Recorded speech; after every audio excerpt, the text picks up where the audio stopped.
It's just past dawn in a quiet neighborhood of Willowbrook Estates where Helen Rutledge lives. Dee Dee, her caregiver, arrives for the usual morning check-in. But today is different. As she unlocks the door to Helen's house, she's met not by the usual greeting, but by silence. A silence that quickens her pulse and sharpens her senses. Helen! Helen, it's Dee Dee. Are you all right? No response. She navigates through the narrow paths flanked by towering stacks of newspapers, boxes, and whatnots that fill the home like cavern walls. The air is stale, heavy with a weight of undisturbed years. In the living room, Dee Dee finds Helen on the floor, conscious, but clearly in distress. Without hesitation, Dee Dee grabs the phone and dials 911, her voice steady despite the panic clawing at her insides. 911, what's your emergency? Hello, my name is Dee Dee. I need an ambulance sent to 145 Cedar Lane in Willowbrook Estates. It's urgent. My client has fallen, and she might be having a stroke or something more serious. She's conscious but very weak. Okay, Dee Dee, I'm sending paramedics to 145 Cedar Lane. Can you tell me more about her condition?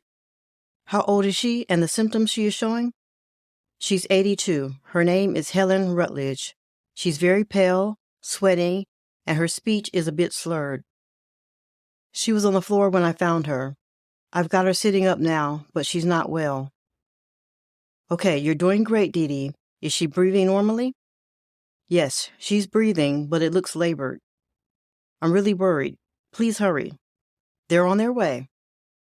Now, is there anything blocking the entrance to the house or any hazards that the responders need to be aware of? Yeah, it's important. Her house has a lot of clutter. I mean, it's really packed. The paramedics will need to navigate through some narrow paths. It might be hard to get a stretcher in quickly without moving some of the things around. Understood. I'm noting that down for the paramedics. It's crucial that they know what to expect. Dee Dee, can you stay on the line with me and keep checking her symptoms? Let me know if there's any changes to her condition. Oh, yeah, of course. I'll stay with her and keep you updated. Please tell them to hurry. They're on their way, as fast as they can. You're doing everything right. Just keep her comfortable and try not to move her too much. We'll stay on the line until help arrives. Thank you so much. I can hear sirens now. They're getting close. Good. They should be there any moment. I want you to go ahead and open the door for them. Make sure there's a clear path to Helen, if you can manage that quickly. Okay, I'm heading to the door now. The path is narrow, but I've cleared it a bit while we're talking. Perfect. Dee Dee, when they arrive, just lead them straight to Helen and step back and let them work. They might need space to assess her condition and prepare for transport. Understood. I'm opening the door now. The door's open, and I see the ambulance pulling up. They're here. Excellent. I'll stay on the line until they're with you and Helen. Make sure to let them know everything that you told me about her condition and the environment. Will do. Here they come now. She's in here. Please be careful with the clutter. I've done my best to clear the way.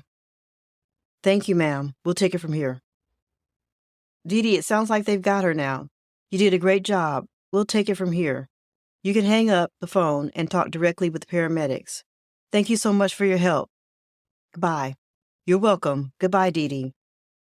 Hi, I'm Jake, and this is my partner, Liz. You called about a fall? Yes, thank you. Thank you for coming so quickly. It's Helen. She's inside. She's conscious, but she's very weak and had a fall. Please watch your step. The house has a lot of stuff in it. The paramedics step into Helen's home, their eyes quickly scanning the environment. The narrow path caved through the stacks of newspapers, books, and various collected items present an immediate challenge. The air is stale, thick with dust and undisturbed piles that loom like silent sentinels. We'll clear a path to bring the stretcher in. Can you help guide us to her? Of course, follow me. It's this way. Jake and Liz follow Dee Dee. Each step is measured, their eyes constantly assessing the stability of the piles around them. The clutter is not just a physical barrier. It's a maze that speaks volumes about Helen's long, complicated journey with hoarding. She's in the living room just here. As they reach Helen, she's sitting in a worn recliner, surrounded by towers of belongings that both isolate and insulate her from the outside world. Her face shows a mix of embarrassment, a relief as she sees the paramedics. I'm sorry for the mess. No worries at all, Helen. We're here to help, not judge. Can you tell me where it hurts? I don't really hurt. I just feel weak, dizzy, like when I try to stand. We're going to take good care of you, Helen. We'll need to get you to the hospital to make sure everything is okay. With precision and respect, Jake and Liz work to secure Helen on a portable stretcher. They're gentle but efficient, well-versed in handling complex situations with empathy and expertise.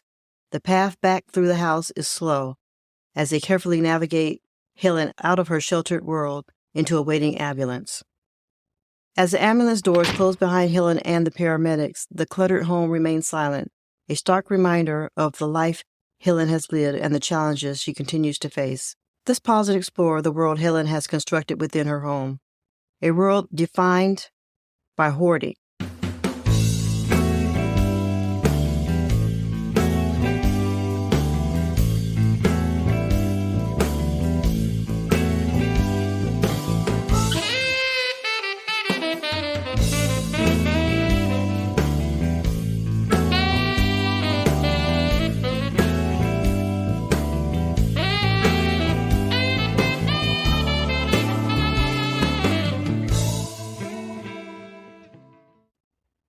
What drives a person to fill every space, to cling to every object, to understand we need to delve into the psychology of hoarding, a disorder that complicates many lives far beyond simple clutter.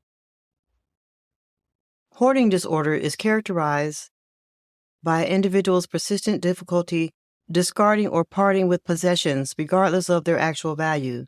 This behavior can lead to clutter that disrupts their ability to use their living or workspaces. For someone like Helen, every item has a memory, a story, or a potential use that makes it seemingly indispensable. Experts believe that hoarding is often triggered by traumatic events or periods of intense stress. Loss, whether it's the death of a loved one, divorce, or even a transition into retirement, can provoke a hoarding response. Items can become emotional anchors, providing comfort or a sense of control in a world that seems otherwise chaotic. But hoarding is not just about emotional attachment. Anxiety plays a huge role. The thought of throwing something away can cause severe stress. What if it's needed later? This anxiety can be paralyzing, making it impossible to declutter. In Helen's case, her home became a sanctuary and her prison. The items she collected over the years encapsulated her joys, her sorrows, her fears. But the paths through her house narrowed, so too did the disconnection with the outside world. What started as a collection transformed into an impenetrable barrier of belongings. The physical risks of hoarding are significant. Fire hazards, health complications from mold and dust, injuries from tripping and falling are just a few of the dangers, but the psychological impact, loneliness, social isolation, and shame can be just as debilitating. Addressing hoarding requires compassion and understanding. It's not a matter of simple cleaning up. It's about addressing the underlying issues, providing support, and often professional mental health care. As we return to Helen and Dee Dee en route to the hospital, we carry with us a deeper understanding of the challenges hoarding presents. It's a complex disorder, one that requires patience, empathy, and often a gentle hand to guide those like Helen back to a safer, healthier way of living.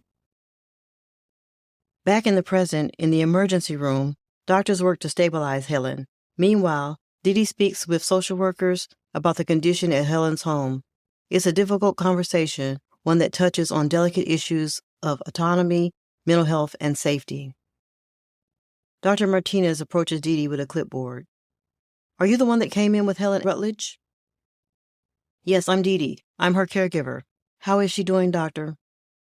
She's stable now. We run some tests, and it looks like she's had a mild stroke.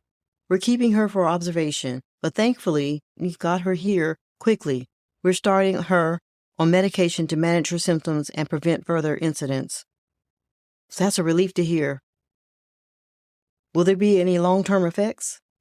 It's too early to say for certain. Strokes can vary greatly in their impact.